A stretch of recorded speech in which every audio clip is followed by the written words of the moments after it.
Most recently, it has been Microsoft Office, Microsoft Excel, but I'm also excited to be teaching the servant leadership classes. My favorite subject to teach, I think Excel is my favorite subject. I think that's because I like to see people come in, maybe they don't know it very well, maybe they're intimidated, maybe they're even upset because the boss says you are going to learn this program. And I love to have them come to me after class and say, I can do this. I can do this and I can have some fun with it.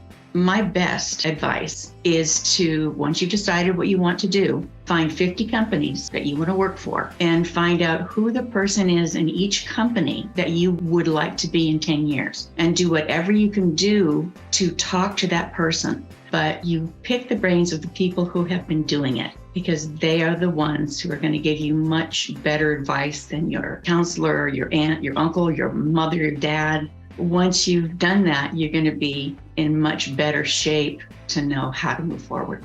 Thank you so much. I am so looking forward to having you as a student in my class, and I will see you soon.